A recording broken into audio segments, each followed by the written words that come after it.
네, 안녕하십니까. 저는 서울 아산병원 종양내과 박인근이라고 합니다. 오늘은 혈액암협회에서 아주 좋은 자리를 마련해 주셔서 혈액암협회 웨비나로 부신 피질암의 진단과 치료에 대해서 말씀드리려고 합니다. 굉장히 드문 암이기 때문에 자료가 거의 없을 거라고 제가 생각하고, 그래서 이제 제가 경험이 미천한 편에 속하겠지만 아무래도 이런 자료를 찾으신 분들께 조금이라도 도움을 드리고 싶어서 제가 강의를 하게 되었습니다. 저는 종양내과 의사이고, 종양내과는 대개의 경우 전이가 있거나 뭐 수술이 어려울 경우 또는 수술 후의 치료를 담당하기 때문에 오늘 내용의 많은 부분은 이제 약물 관련된 내용이 될 것이고요. 앞쪽에는 전반적인 부신 피질암에 대한 개념을 좀 다뤄보도록 하겠습니다. 수술 자체에 대한 내용도 넣기는 넣지만 아주 이제 개괄적으로 짧게 언급하고 넘어가도록 하겠습니다. 일단 부신이란 게 무슨 장기인지도 모르고 지내시던 분들이 많죠, 사실은. 부신에 암이 있다는 것도 이상하지만 부신이란 장기가 도대체 뭔지부터 설명을 드리도록 하겠습니다. 부신은 이제 신장에 부차적으로 붙어 있다 이렇게 이해하시면 돼요. 그래서 부신이고 영어로도 어드리날 글랜드라고 해서 신장이 영어로 레날이라고 하거든요. 레날에 어드 붙어 있다 이런 뜻입니다. 그래서 콩팥 위에 한 개씩 붙어 있는 좌우 양쪽 하나씩 있으니까 총 두 개가 있고요.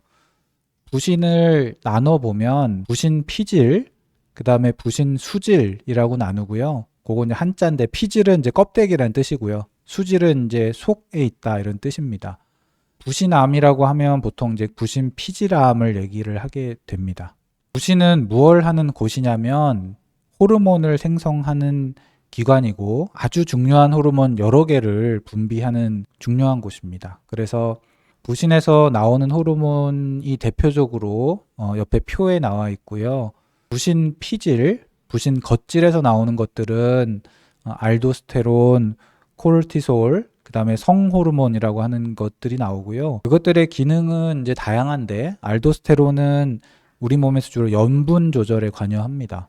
그리고 코르티솔은 이제 당 생산, 그리고 에너지 대사, 면역 기능 조절, 이런 이제 다양한 기능을 가지고 있는 호르몬이고, 성호르몬은 아시다시피 이제 남성과 여성의 특징을 좀 더 깊게 만들어주는 그런 역할을 합니다.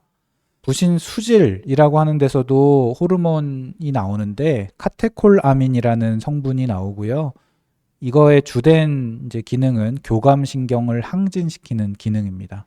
그래서 부신에 생기는 질환이 여러 종류가 있지만 부신 피질에 생기는 거는 이제 그 호르몬의 기능이 없어지는 부신 기능 저하증이 있을 수 있고, 반대로 기능이 항진되는 부신 그 호르몬 과다 분비 증상이 있을 수 있고요. 부신 피질암에서는 그 호르몬 분비가 많아지는 증상이 동반될 수 있습니다. 부신암이라고 하는 거는 당연히 부신에 생기는 암을 말하죠. 그 중에 이제 아까 피질과 수질이 있다고 하는데 보통 부신 피질암을 저희가 부신암이라고 부르고요. 부신 수질에도 암이 생기지만 그건 갈색 세포종이라고 부르는 별도의 명칭이 있습니다. 갈색 세포종, 그리고 부신경절종이라고 하는 종류를 묶어서 말하는데, 어쨌든 오늘은 저는 이제 부신 피질암에 대해서만 말씀을 드리겠습니다. 부신 피질암은 대단히 드문 암이고요. 100만 명당 1년에 한두 명 정도 발생한다고 하지만 한국에서는 발생 빈도가 사실은 정확하게 알려져 있지가 않습니다. 그래서 저희는 뭐 몇 명 정도 발생하고 뭐 몇 분 정도가 이걸로 고생한다, 뭐 항암제가 얼마나 투여된다 이런 것도 통계가 잡혀 있지는 않은 상황이고요. 나이대로 따지면 주로 이제 40대나 50대에 발생한다고 하는데 소아에서도 발생이 가능한 암으로 되어 있고, 소아에서는 이제 어떤 유전성 질환이랑 연관돼 있다고도 알려져 있습니다. 일반적으로는 암들이 남성에서 생기는 암들이 많지만 일부 여성암 빼고는 이제 부신암은 여성에서 조금 더 흔하다고 돼 있고, 그 성비가 1.5대 1, 여성에서 1.5 정도고 남성에서 1 정도 생긴다고 생각하시면 되겠습니다. 부신 피질암은 그럼 왜 생기느냐? 정확하게 알려진 원인은 없습니다. 없고 일부 유전성 암 증후군에서 부신 피질암이 생길 수 있다고 되어 있고요. 이런 이제 유전성 암 증후군 자체도 드물기 때문에 부신 피질암은 무조건 이런 유전성 암 증후군이 있다라고 말하기는 어렵고, 그 다음에 저런 유전성 암 증후군이 있다고 부신 피질암이 발생하지는 않지만, 어쨌든 저런 그 유전자에 문제가 있는 가족력이 있으면은 부신 피질암이 발생할 수 있다라는 것은 이제 알고 계셔야 될 것 같습니다. 종류를 몇 개만 들어보자면 이제 리프라우메니 신드롬이라고 해서 TP53이라는 데 문제가 생긴 분들은 백혈병, 육종, 유방암, 뇌종양, 부신 피질암 이런 게 생길 수 있다고 돼 있고, MEN1이라고 해서 이제 여러 군데 내분비 기관에 종양이 생기는 유전성 질환이 있습니다. 그 경우에 부갑상선, 뇌하수체, 신경내분비 종양, 부신피질암 이런 게 생길 수 있다고 돼 있고요. 린치 신드롬이라고 하는 게 있습니다. 그런 경우에 대장암, 자궁내막암, 난소암, 췌장암, 요로상피암 이런 다양한 병이 생기지만 부신피질암도 일부에서 생길 수 있다고 알려져 있고, 그 외에도 이제 뉴로 파이브로마토시스라고 하는 어떤 이제 병이라든지 아니면 이제 페밀리알 아데노마토스 폴리포시스라고 하는 이제 대장암과 주로 관련된 질환에서도 생길 수 있다고는 하는데, 어쨌든 간에 이제 대부분의 부실피질암 환자분들에서는 저런 유전자 변이가 동반돼 있다고 말하기는 어렵습니다. 부신암에서는 그러면 어떤 증상이 생기냐? 크게 나눠서 보면 부신에서 분비되는 호르몬이 이제 과다하게 나오는 증상이 있을 수 있고, 그 다음은 암이 커지면서 생기는 이제 질량 효과라고 우리가 부르는 게 있고요. 최근에는 그냥 검사를 했는데 우연히 발견되는 경우들도 많습니다. 호르몬 과다 증상은 보통 부신피질암 환자분들의 40%에서 60%에서 동반된다고 하고요.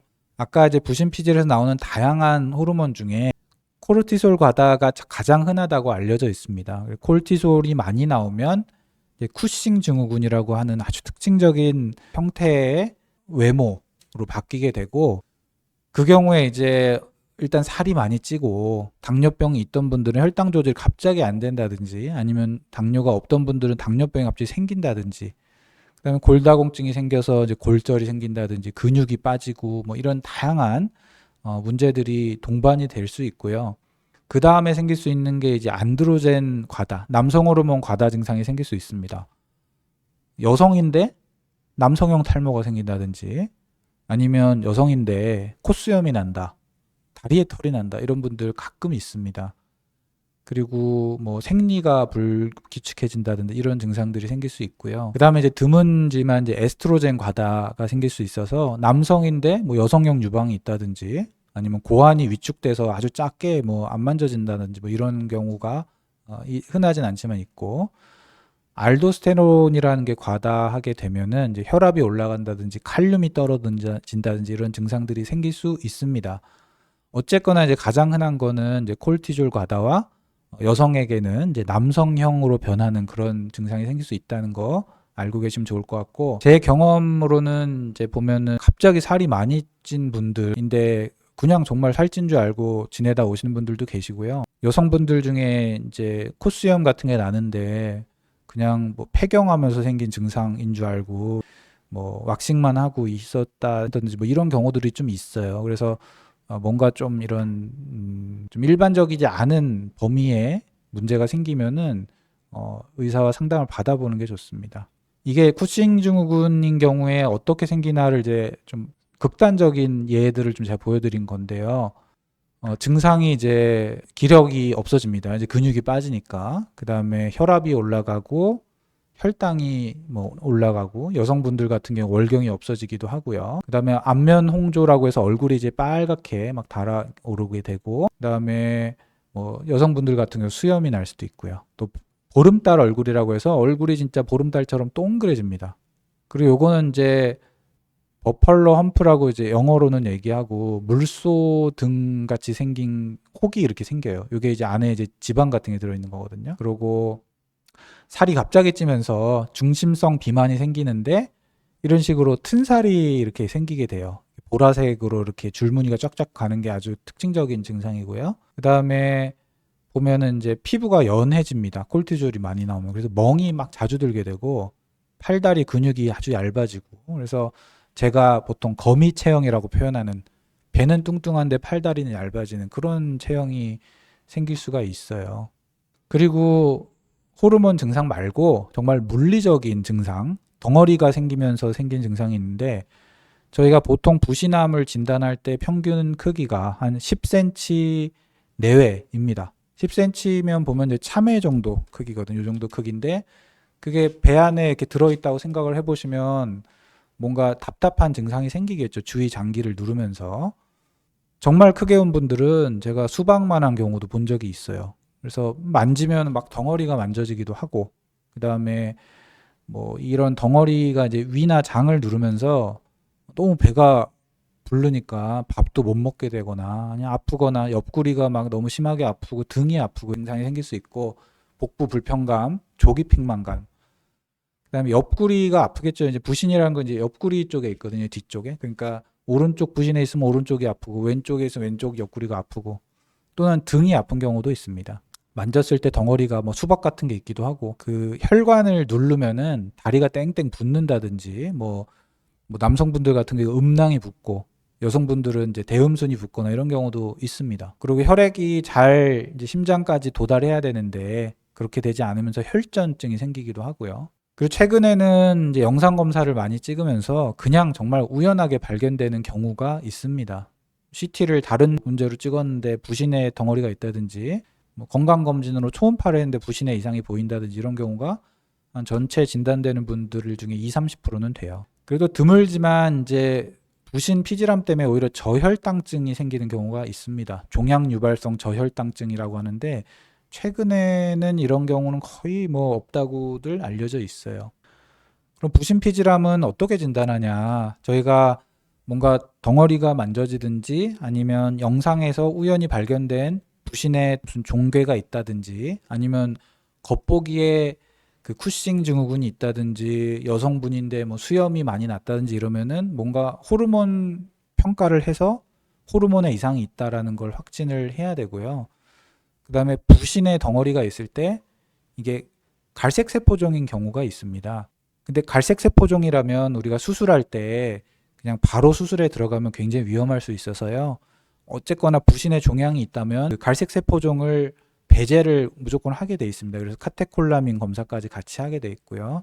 영상 검사가 안 돼 있는 경우라면 이제 당연히 이제 흉부나 복부 CT를 찍어서 전이가 있는지 뭐 수술하기에 이제 해부학적으로 안전한지 이런 걸 보게 되고 뭐 뼈 전이도 비교적 잘 가는 편이라서 뼈 주사, 골 주사 검사라고 해서 전신 뼈 촬영하는 경우가 있고 뭐 필요시 페트 CT라는 것도 찍을 수 있습니다.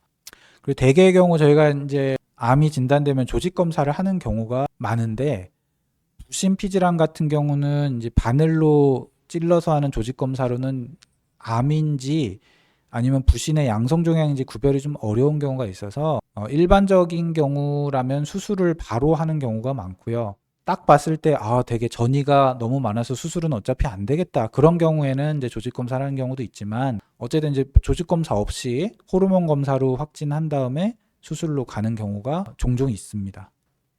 부신 피질암은 병기를 보통 다른 암하고 비슷하게 이제 TNM 이렇게 나누는데 여기서 T라는 건 종양의 크기, N이라는 거는 림프 노드, 림프절이라고 하는 거에 대한 병기고 M은 저희가 메타스타시스, 그래서 전이가 있냐 없냐를 나누는 건데 어쨌든 TNM 병기로 나누고 T를 보면 이제 크기가 있고 일단 크기가 5cm 이하냐 초과냐 그 다음에 부신을 넘어서서 바깥으로 튀어나갔냐 그리고 그냥 바깥으로 단순히 튀어나간 게 아니라 주위에 장기를 침범했느냐 이제 이렇게 나누고요.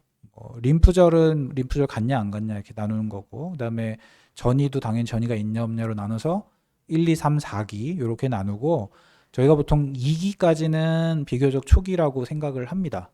2기면은 이제 부신에 국한돼 있는 상황이고 3기 이상은 저희가 수술을 하더라도 수술 후에 어떤 치료가 들어가야 되는 이런 적응증이라고 생각을 하게 됩니다. 그림으로 뭐 똑같은 내용인데요. 제일 왼쪽이 1기인데 보시면 요 오른쪽 부신에 부신 안쪽에 5cm 이하의 종양이 있으면 1기이고 왼쪽이 이제 T2 라고 해서 5cm 이상이지만 부신 안에 잘 이제 부신에 둘러싸여 있죠. 그 다음에 T3라고 하는 건 이제 부신 바깥을 약간 침범한 거죠. 얘가 바깥으로 뚫고 나가서 주위에 뭐 지방 조직을 약간 침범했다든지 이런 정도고, 4기는 얘가 이제 혈관을 침범했든지 아니면 뭐 간을 침범했든지 뭐 이런 걸 T4라고 합니다. 저희가 치료는 전이가 없는 경우는 저희가 수술적 치료가 당연히 표준 치료고 가장 이제 효과가 좋고 완치를 바라볼 수 있는 치료인데, 저희가 보통 부신이 신장 위에 있으니까 이렇게 칼로 뛰면 되지 않나 이렇게 단순하게 생각할 수 있는데 그렇지가 않습니다. 저희가 부신을 이렇게 신체를 단면을 보면은 신장이 몸의 가장 뒤쪽에 있거든요. 후복막에 있습니다. 이제 앞쪽이 복강이고 뒤쪽이 후복강인데, 그래서 앞에서 이렇게 들어가려 그러면 굉장히 깊죠. 수술하는 게 뭐 아주 뭐 생각처럼 간단하지는 않습니다. 수술은 어쨌거나 개복 수술을 하는 걸 표준으로 저희가 생각을 하지만 실제로는 복강경 수술을 많이 시행하고 있고요. 복강경은 장점이 수술 후 회복이 짧다, 그 다음에 출혈량이 적다, 그리고 통증이 적다 이런 게 있고, 아무래도 이제 절개를 작게 하기 때문에 저런 장점이 있습니다. 하지만 주위 장기에 침범이 있다. 예를 들면 간을 좀 침범했다든지 뭐 아니면은 췌장에 들어갔던 뭐 이런 옆에 이제 여러 가지 장기를 같이 절제해야 되는 경우는 개복 수술하는 게 원칙이라고 되어 있습니다. 그리고 접근법도 이제 앞쪽에서 들어가는 경복막 접근법이 있고 뒤쪽으로 들어가는 후복막 접근법 같은 게 있는데, 이제 수술적 접근법도 이제 외과 의사가 종양의 크기, 그 다음에 위치, 모양을 보고 결정하기 때문에 사례별로 다르다 이렇게 생각해 주시면 좋을 것 같고요. 이 종양에서 호르몬이 많이 분비되는 종양은 종양을 떼고 나면 일시적으로 호르몬 분비가 억제되어 있는 경우가 많기 때문에 저희가 호르몬을 보충해 줘야 되는 경우가 있어요. 그래서 보통 수술 전에 내분비내과 그 진료를 보고서 호르몬 보충이 필요한지를 확인을 하게 됩니다. 그러면 수술이 잘 됐다, 그러면 수술로 치료를 그냥 끝낼 수 있냐, 아니면 수술 후에 추가적인 어떤 걸 해야 되냐, 이런 걸 좀 결정을 해야 되는데요. 보조치료라고 하죠. 우리가 뭐 수술 후 보조치료 내지는 뭐 추가 치료라고 해야 되나, 이제 이런 것들이 있을 수 있는데, 그걸 할지 안 할지 결정하는 게 이제 위험도를 따집니다. 재발의 위험도를 따지는데, 재발의 저위험군은 일단은 1기 또는 2기, 아까 부신에만 안쪽에 딱 잘 쌓여 있는 암들을 말하고요. 완전 절제, 그러니까 절제를 아주 깨끗하게 해서 절제면에 종양이 보이지 않는 경우, 그다음에 KI67 지표라고 하는 게 있습니다. 종양에서 얼마나 이제 암세포들이 분열을 자주 하는지, 분열한 세포들이 얼마나 많이 포함되어 있는지를 보는 지표인데, 이게 10% 미만, 이 모든 걸 충족하면 이제 저위험군이라고 하고, 고위험군은 그 반대겠죠. 이제 3기 이상이거나 또는 절제면의 양성, 수술을 해서 잘라낸 면에 종양이 좀 가까이 붙어 있다, 또는 이제 KI67 지표가 10%를 넘어선다 그러면은 이제 재발의 위험이 높다라고 생각해서 추가 치료를 합니다. 추가 치료는 저희가 리소드렌이라고 하는 약을 복용하는 것이 추천되고요. 일반적으로는 이제 2년 이상을 먹는 게 좋다라고 돼 있지만 얼마 먹어야 되냐는 정해져 있지 않고 2년 이상, 뭐 5년 미만 이렇게 추천이 됩니다. 이 기간 같은 것도 잘 뭐 짜여진 임상시험에서 나온 것은 아니고, 이게 보통 전문가들의 의견이라고 생각해 주시면 될 것 같아요. 리소드렌은 용량이 천차만별입니다. 개인별로 감내할 수 있는 용량이 다 다르기 때문에 처방을 하면서 용량을 조금씩 늘려가면서 부작용, 그 다음에 혈중 농도를 재보면서 어느 정도 용량을 드시는 게 좋겠다 이렇게 말씀을 드리게 되기 때문에, 용량은 이제 그때그때 다르다 이렇게 알고 계시면 될 것 같고, 수술 후에 방사선 치료에 대해서도 뭐 어떨 때 해라 어떨 때 하지 말라 이런 게 정해져 있는 건 아닌데, 뭐 절제연이 양성인 경우라든지 뭐 리소드렌 복용을 해야 되는 상황이지만 뭐 잘 먹기 어려운 경우에 방사선을 해볼 수 있다, 뭐 그 정도로 알려져 있습니다. 리소드렌이 그럼 뭐냐, 우리가 예전에 DDT라고 하는 약제가 있었어요. 살충제인데 여기서 이제 일부 성분이 부신 조직을 파괴를 하더라. 이런 그 성질이 발견이 됐습니다. 그러면서 이제 어떤 그 약제를 정제해 나가는 과정에서 이제 리소드렌이라고 하는 물질의 어떤 분자 식을 알게 됐고, 부신을 파괴하는 성질이 있기 때문에 이게 혹시 부신 질환에 쓸 수 있지 않을까? 이렇게 저희가 생각을 해서 서양에서 이제 부신 피질암 환자분들한테 약을 써봤더니 효과가 있더라. 그래서 이게 무려 1959년에 그 결과가 보고됐거든요. 그래서 지금 그 이후로 한 거의 70년, 80년 동안 표준 치료로 사용되고 있는 약입니다. 근데 우리나라에서는 이게 건강보험급여 혜택이 좀 안 되는 문제가 있어요. 복용법이 아까 말씀드린 것처럼 이제 개개인별로 너무나 다르기 때문에 뭐몇 알을 어떻게 먹어라 이렇게 돼 있지는 않고요. 기본적으로는 이제 한 정에 500ml짜리고 최종 용량은 2g에서 6g이니까 하루에 4알 또는 이제 12알까지 먹을 수 있는 건데 그걸 3, 4회에 나눠서 복용하라 이렇게 돼 있는 건데 서양인들의 진료 지침에 따르면 빨리빨리 증량을 하는 방법이 있어요. 그래서 3알을 먹는 걸로 시작해서 하루마다 조금씩 증량해 나가는 방법이 있고 천천히 증량하는 방법은 하루에 2알씩 먹는 걸로 시작해서 3일마다 증량하면서 나중에 이제 혈중 농도를 재가면서 보자 이렇게 되는 건데 제가 이제 사용해 본 경험에 따르면 우리나라 사람들이 어쨌든 서양 문헌에 나온 것처럼 빨리 증량할 땐 절대 견디질 못하더라고요. 그래서 저는 느린 증량법에 따라서 하고 경우에 따라서는 그 느린 증량법보다 더 느리게 증량을 합니다. 예를 들면 일주일마다 조금씩 늘려간다든지 이렇게 하고 도대체 왜 그렇게 그러면 증량이 힘드냐면 부작용이 되게 많아서 그래요. 리소드렌을 먹을 때 저희가 생길 수 있는 것들은 리소드렌의 작용이 어쨌든 부신 기능을 없애는 거기 때문에 부신 기능 저하는 당연히 생길 수밖에 없습니다.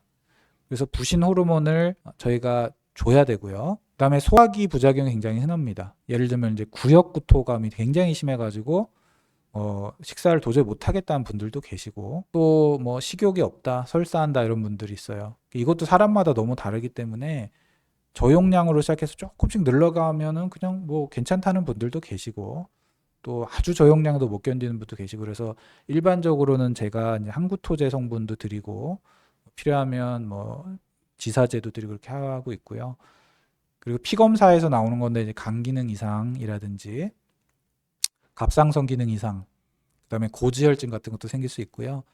이 약을 먹을 때 이제 약물 상호작용이 굉장히 흔한 약이라서 일반적으로 약을 이제 다른 걸 추가하게 될 때는 담당 의사와 상의를 하셔야 되고 그리고 농도를 보면서 용량을 조절하는데 혈중 농도가 너무 올라간 경우에 중추신경제 부작용, 그러니까 뇌 부작용이 좀 생겨서 너무 무기력하다거나 아니면 운동 실조라고 해서 뭐 몸을 가누지 못하는 증상이 생겨요. 막 똑바로 걷질 못하거나 뭐 이제 미세 운동을 할 때 막 손이 막 떨린다든지 이런 증상들, 어지럽다 이런 경우도 있을 수 있고 또는 이제 인지 기능 저하, 자꾸 뭐 생각이 잘 안 난다거나 뭐 엉뚱한 대답을 한다든지 이런 게 있을 수 있고 우울증 같은 어떤 감정의 이상도 생길 수가 있기 때문에 약물을 먹을 때 너무 이제 무리하게 많이 드리는 것보다는 저용량으로 잘 증상을 조절해 가면서 조금씩 늘리는 게 더 유리하다라는 게 제 생각입니다.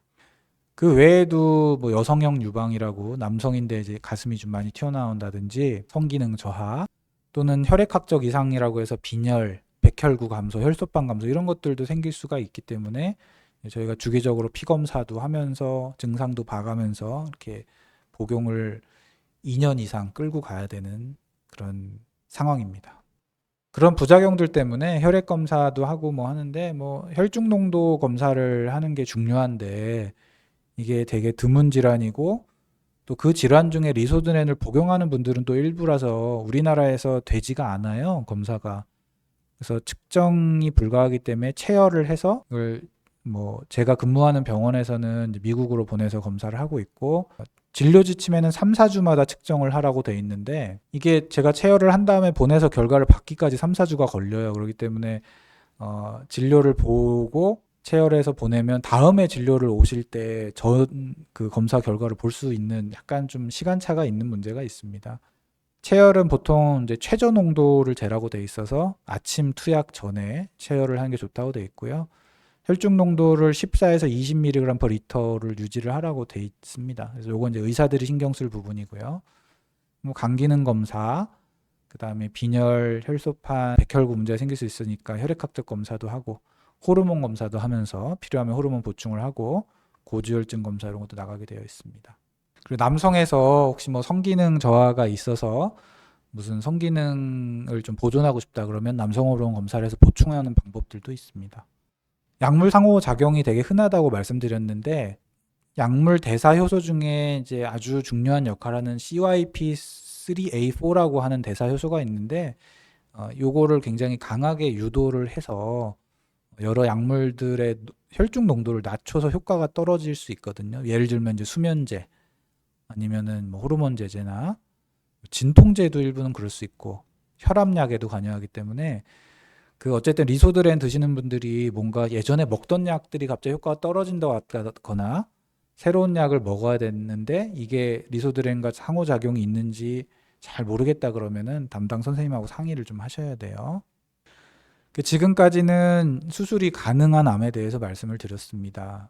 그래서 수술이 가능하면 수술하고 일부 고위험군에서 리소드렌을 먹으면 된다 이렇게 말씀드렸고 지금은 이제 수술이 어려운 경우를 말씀드릴게요. 국소 진행성, 재발성 또는 전이성 이렇게 말씀드리고 국소 진행성은 뭐냐면 전이는 없지만 병이 주위 장기를 너무 많이 침범해서 수술이 안 된다는 게 국소 진행성이고요. 재발성은 뭐 당연히 수술 후에 재발한 경우, 전이성은 여기저기 이제 병이 좀 멀리 가 있는 경우 전이성이라고 합니다. 주로 전이되는 부위는 간이나 폐, 림프절 이렇게 가고 뼈로도 이제 가는 경우가 있고요. 이런 경우에도 수술은 가능하면 시도해 볼 수 있다 이렇게 돼 있어요. 예를 들면 재발했는데 병이 뭐 조그맣게 재발했다 그럼 다시 수술을 해볼 수 있는 거고 전이가 있는데 부신에 있는 암이 뭐 한 15cm고 간에 한두 개 있어. 그러면은 저 같은 경우는 부신도 제거하고 간도 제거한다든지 아니면 부신은 제거하고 간에는 뭐 방사선을 한다든지 이런 식으로 최대한으로 종양을 줄여보는 시도를 좀 하게 되고요. 그 이유는 종양에서 분비되는 호르몬에 의한 증상이 굉장히 괴롭히거든요. 환자분들은. 그러니까 그 호르몬을 좀 줄여줄 수 있으면 좋겠다 이런 것이고 그리고 이제 나중에 저런 큰 덩어리를 놔두면 그게 커지면서 결국에는 통증이라든지 뭐 여러 가지 합병증을 유발하기 때문에 그런 물리적인 증상도 줄여주기 위한 목적이 있습니다. 하지만 이제 수술을 했는데 완전 절제가 어렵다. 또는 이제 암이 되게 빨리 나빠지는 것 같다 그러면은 수술을 굳이 하지 않는 게 나을 수도 있어요. 왜냐하면 수술했다가 회복할 때까지 보통 뭐 2, 3주, 3, 4주 걸리는데 그 사이에 병이 확 나빠져 버려서 아예 항암 같은 걸 받을 기회 자체를 못 갖는 경우가 있기 때문에 이런 수술 전이 상황에서 수술을 하냐 마냐 이런 것들은 전반적인 상황을 보고서 외과 의사, 그다음에 종양내과 의사, 내분비내과 의사 이렇게 여러 명의 의사들하고 상의가 필요합니다. 또는 이제 저 같은 경우는 당장은 수술이 어렵지만 조금 줄이면 수술할 수 있을 것 같아 이렇게 생각되면 항암을 먼저 한 다음에 수술하기도 해요. 그러니까 되게 뭔가 다양한 방법을 시도해 볼 수 있겠다 그런 것이고 가장 표준적인 치료는 뭐냐면 이제 리소드렌은 여기서도 들어갑니다. 리소드렌하고 EDP라고 하는 항암제가 있는데 요거는 이제 세 가지 항암제를 섞은 용법이에요. 에토포사이드, 독소루비신, 시스플라틴이라는 걸 섞은 건데 뭐 이런 걸 다 외우실 필요는 없고 제가 말씀을 굳이 드리는 이유는 그러니까 복합 항암제가 들어가야 된다. 조금 힘들 수 있는 항암제니까 되게 마음을 단단히 먹고 시작을 하셔야 된다 이런 얘기고 항암제가 세 가지 종류가 투여되고 4주 간격으로 투여되고요. 항암제 투여 기간은 이제 4일 동안 들어갑니다. 리소드렌도 같이 복용해야 되기 때문에 리소드렌은 이제 지속적으로 계속 복용하는 거고요. 이 약제가 어쨌든 4일짜리 약이지만 비교적 잘 견디는 분들도 많고 한데 가장 걱정되는 것들은 백혈구 감소증 그리고 그에 따른 폐혈증 같은 것들이고 또 생길 수 있는 것들은 이제 설사, 뭐 구내염, 그다음에 식욕부진 이런 것들이고 그래서 저희가 봐서 조금 이제 이게 견디기가 좀 어려우실 분 같다 그러면 용량을 줄여서 시도하기도 하고요. 아니면 이제 세 가지 항암제를 다 쓰지 않고 두 가지, 뭐 에토포사이드 시스플라틴만 쓰거나 아니면 그것도 안 될 것 같으면 시스플라틴만 쓰는 경우도 있고, 전이성이지만 아주 병이 크지가 않고 뭐 조금 뭐 진행도 느린 것 같다 이러면 리소드렌만 써보는 경우도 있습니다.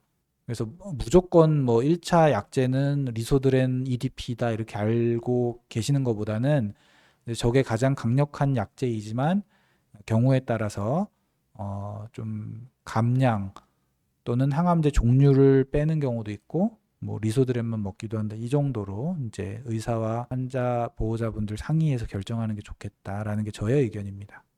그럼 이게 어느 정도 효과가 있길래 1차 치료 표준인지를 말씀을 드려야 되는데, 이게 2000년대까지만 해도 그 리소드렌하고 스트랩토조토신이라고 하는 아주 옛날에 나온 항암제가 표준이었는데, 그 표준, 그때까지 표준이었던 거랑 그 리소드렌 EDP라는 이 복합 용법을 비교한 논문이 나오면서 이게 1차 치료로 들어서게 됐습니다.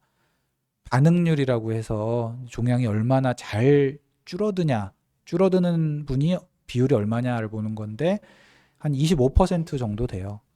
그러니까 10명한테 이 약을 쓰면 한 2명에서 3명 정도는 병이 확 준다는 거고, 또 나머지 분들 중에 한 4-5명은 고만고만한 채로 유지가 되는 거고, 그다음에 뭐 한 2-3명, 뭐 3-4명 정도는 그냥 이 약을 씀에도 불구하고 좀 병이 나빠질 수 있는 거예요. 그래서 반응률은 25% 정도고, 질병 조절률이라고 하는 게 이제 확 주는 사람하고 고만고만한 분들 합쳤을 때 60% 정도니까 전체적으로 한 6명 정도는 종양이 진행을 하지 않고 조금 조절이 된다 이런 거고, 무진행 생존 기간이란 거는 약을 시작하고 병이 나빠질 때까지 기간이 어느 정도인지 가는 건데 한 5개월 정도라고 되어 있어요. 그러니까 효과가 잘 입증된 약임에도 불구하고 이 약을 쓰고 한 5개월, 6개월 정도 지나면 그 투여받은 분들의 절반 정도는 병이 좀 나빠져 있을 수 있다는 거죠.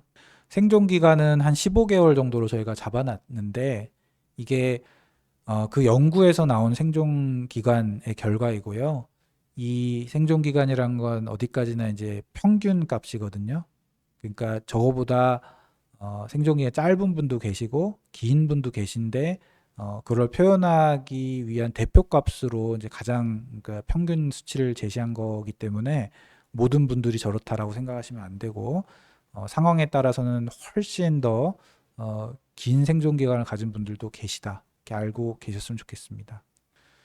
그럼 1차 치료를 리소드렌하고 EDP를 했는데 반응이 계속 있으면 참 좋겠지만 그렇지 않은 경우가 있어요. 그리고 EDP라는 항암은 굉장히 부작용 같은 거를 생각하면은 길게 쓸 수는 없거든요. 저 같은 경우는 보통 한뭐 6주기 정도 투여를 합니다. 6주기면 6개월 정도 투여가 되거든요. 그때까지 진행을 안 했으면 6주기 투여하고 리소드렌만 쭉 좀 이어나가는 경향이 있고요. 그 이후에 이제 뭐 오래 지나서 재발하면 다시 EDP라는 약을 써보지만, 그렇게 오래 지나지 않아서 병이 좀 나빠진다 그러면 이제 2차 치료를 들어가야 되는데, 좀 안타까운 거는 2차 치료제로 효과가 아주 잘 입증된 약이 없는 실정이고, 또 건강보험이 적용되는 약도 없다는 게 좀 문제입니다. 그래서 어쨌든 우리나라에서 사용할 수 있는 약들은 이제 항암제 조합인 그 젬시타빈, 그다음에 카페시타빈이라는 약제 두 가지를 쓰는 방법이 있고, 옛날 약제, 아까 그 EDP라는 게 표준이 되기 전에 옛날의 표준이었던 스트랩토조토신을 아직도 여전히 써볼 수 있다라고 돼 있고, 그다음에 면역 항암제로 잘 알려진 키투루다도 써볼 수가 있어요. 근데 어쨌거나 이런 것들은 이제 그 허가 초과 용법이라고 돼 있어서 의사가 따로 신청해서 처방해야 되는 거기 때문에 담당 의사랑 상의를 좀 해주셔야 될 것 같고, 지금 우리나라에서 종양내과 의사들이 제약회사에다가 제안을 해서 키투루다랑 렌비마라는 약을 그쪽에 제공을 받아서 진행하는 임상시험이 있습니다. 2022년에 시작된 연구고, 국립암센터, 가천대 길병원, 삼성서울병원, 세브란스병원, 서울아산병원, 아주대병원, 양산부산대병원, 충남대병원, 화순전남대병원에서 진행하고 있는 연구가 있어서 1차 치료 후에 병이 좀 나빠진 것 같다. 그래서 치료를 바꿔야 된다 그러면 임상시험에 관심을 가져보시는 것도 좋을 것 같아요. 그리고 어쨌든 저희가 이제 의사들이 이런 희귀암에 속하죠. 희귀암이고 치료제가 없는 상황에 대해서 잘 알고 있지만 어쨌든 저희가 조금 더 노력해서 임상시험을 조금 더 열심히 약도 받아오고 해서 자꾸 만들어 보도록 하겠습니다. 오늘 말씀드릴 내용을 좀 정리를 드리면 부신피질암은 되게 드문 암종이다. 그래서 자료도 드물기 때문에 이렇게 제가 만들어서 참고하실 수 있도록 했다 이렇게 말씀을 드리고요. 여러 가지 증상을 나타낼 수 있지만 아주 종양이 작을 땐 증상이 드물다. 그리고 종양의 커짐에 따라서 증상이 나타날 수 있는데 크게 보면 호르몬 증상, 그 다음에 질량 효과, 그 다음에 그냥 뭐 무증상인 경우도 있지만 어쨌든 이제 이런 것들이 있고 호르몬 과다 증상인 경우는 이제 콜티졸이 많이 나오는 쿠싱 증후군, 아까 말씀드렸죠. 이제 살이 많이 찌는 비만, 그다음에 근육이 빠지고 뭐 배에 살이 터지면서 자주색 줄이 쭉쭉 가는 경우, 얼굴이 보름달처럼 되고 물소 혹 같이 이제 목 뒤에 지방 혹 같은 게 나올 수 있고 이런 것들. 그다음에 남성화 여성분들인데 이제 콧수염이 난다든지 다리에 털이 생기고 아니면 남성형 탈모가 생기는 경우가 있고 반대로 남성분들인데 여성화가 되는 경우도 있다. 호르몬 과다 증상, 그 다음에 암이 커지면서 생긴 질량 효과는 옆구리 통증이나 등 통증 또는 막 조기 팽만감 아니면 뭐 만지면 만져지는 혹 이런 것들 있을 수 있다는 거고 치료를 요약해 드리면 조그만 상태에서 진단이 돼서 수술이 가능하면 당연히 수술을 하는 게 표준이고 수술하고 일부 고위험군에서는 이제 보조요법을 쓸 수 있다. 리소드렌이라는 약제를 2년 이상 5년 이하로 먹을 수 있다는 거고요. 전이성 또는 재발성 또는 국소 진행성이라서 수술이 어렵다 그러면 항암 치료가 표준인데 예후가 그렇게 사실 좋지는 않은 편이고요. 치료법이 많이 개발되어 있지 않기 때문에 어쨌든 이제 담당 의사랑 상의해서 가장 좋은 치료법을 잘 찾아주시면 좋겠습니다. 제가 준비한 내용은 여기까지이고요. 부신피질암 같은 경우는 이제 사실은 이제 되게 드문 질환이라 이제 자료도 찾기 힘들지만 경험이 많은 의사도 찾기가 어려우실 거예요. 종양내과 의사들 중에서도 많이 다뤄본 의사가 없고 저 역시도 여기서 강의를 하고 있지만 뭐 그렇게 경험이 많다고 말씀드리기는 어려운 상황입니다. 그렇지만 사진에 나온 글귀가 뭐냐면은 가장 어두운 순간들이야말로 우리가 빛을 찾기 위해서 노력해야 된 때이다. 이런 내용이거든요. 그래서 굉장히 어려운 상황, 눈앞이 캄캄한 어두운 상황일수록 어쨌든 빛을 찾을 수 있도록 도와드리는 이제 의사들이 있다는 거를 기억하시고 치료를 받아서 좋은 성과를 낼 수 있고 건강을 잘 유지할 수 있으시길 바랍니다.